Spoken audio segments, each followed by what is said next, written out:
Gangplank Galleon was the final stage of Donkey Kong Country, and now it serves as our first steps into the sequel. Its role as connective tissue between the two games is very much a deliberate narrative and stylistic choice, and ensures no time is wasted getting back into the fun. This is part 50 of Overthinking Donkey Kong Country 2.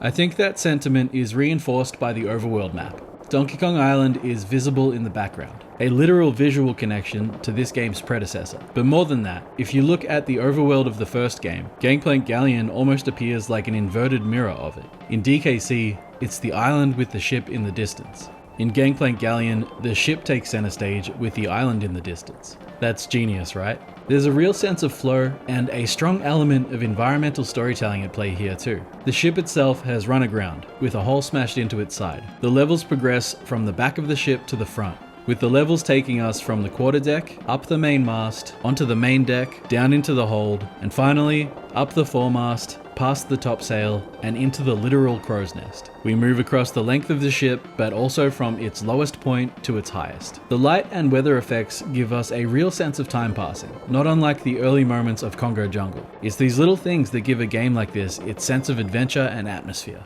Most worlds of Donkey Kong Country 2 tell a little story within a story. Not in the same way, or to the same extent as the original DKC, but they still do. And Gangplank Galleon is probably one of the best examples of this. The world, and the game itself, kicks off with Pirate Panic. Starting off on the quarterdeck, on the very back of the ship. Pirate Panic feels largely rooted in the first game, with the cabin being a throwback to DK's treehouse, and the first third or so of the level being very similarly designed to Jungle Hijinks. But as we cross the deck, we move away from these roots and into new, exciting territory. Best exemplified by Pirate Panic's focus shifting to highlighting the game's new mechanics. I don't think it's as strong a first level as Jungle Hijinks, but it is a great way to kick off the adventure. Main Brace Mayhem brings us to our first vertical level of the game, literally taking place on the main brace. Like Ropey Rampage before it, DKC2's second level introduces the ropes and climbing mechanics, as well as some new features of its own, like the cannon bonuses. Gangplank Galley takes us back to the deck, this time the main deck, which is in much worse shape than the quarterdeck.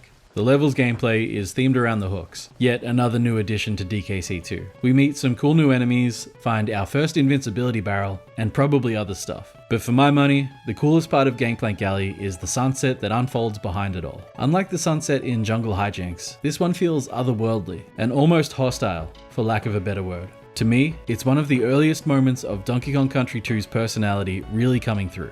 Much like Coral Capers, the fourth level of DKC2 is a water level. Lockjaw's Locker takes place in the Gangplank Galleon's flooded hold. The music is cool, the background is really cool, and unlike the original DKC, Donkey Kong Country 2's water levels feature land sections, as well as dynamic water, flooding and receding as the Kongs make their way through it. Topsail Trouble brings us back to the mast on a rainy night and introduces us to Ratley, the game's first new animal buddy. The atmosphere of this level is awesome, reminiscent of Ropey Rampage, but with an ambience all its own, as the Kongs scale the topsail, climbing past the 5 masts one by one until only the final mast remains, the one that holds the crow's nest. And it's up on the crow's nest that we fight the first boss. Crow is the final connection Gangplank Galleon has to the first game. Like the bosses of DKC, he's a common enemy made big. He's set apart from that game's bosses by having a different design to the common enemies, and by appearing before them. Crow also has 2 phases, giving the players more of a challenge and more bang for their buck.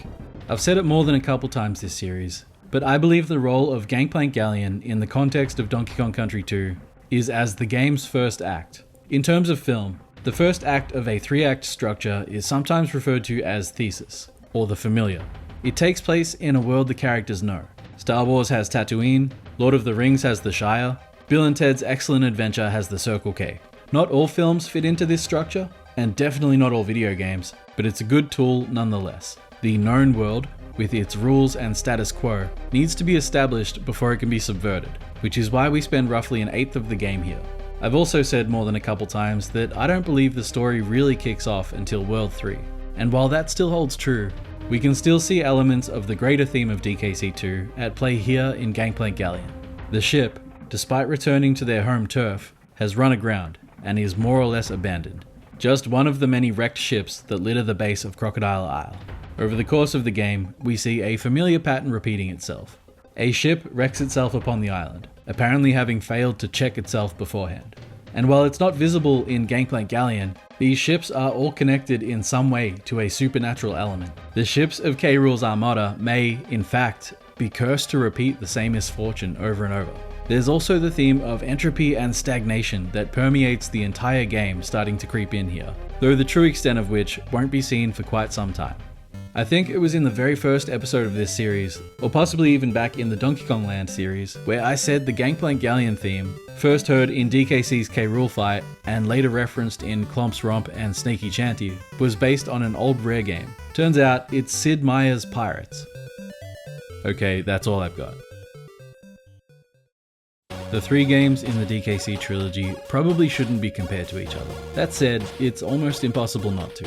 I don't feel that Gangplank Galleon is as strong as Congo Jungle, but I do think it's a very, very good world. Each level is fantastic, each level introduces a ton of new ideas, and the atmosphere is just incredible. Actually, I might like it more than Congo Jungle, but in terms of how well Congo Jungle unfolds, how it hooks new players from literally the first moment, it's almost impossible to top. Like Greg Mayles and your mum, I'm a sucker for pirates, so even if this wasn't my favorite game of all time, I'd be biased. Anyway, that's Gangplank Galleon, the first act of Donkey Kong Country 2. Next up, Crocodile Cauldron.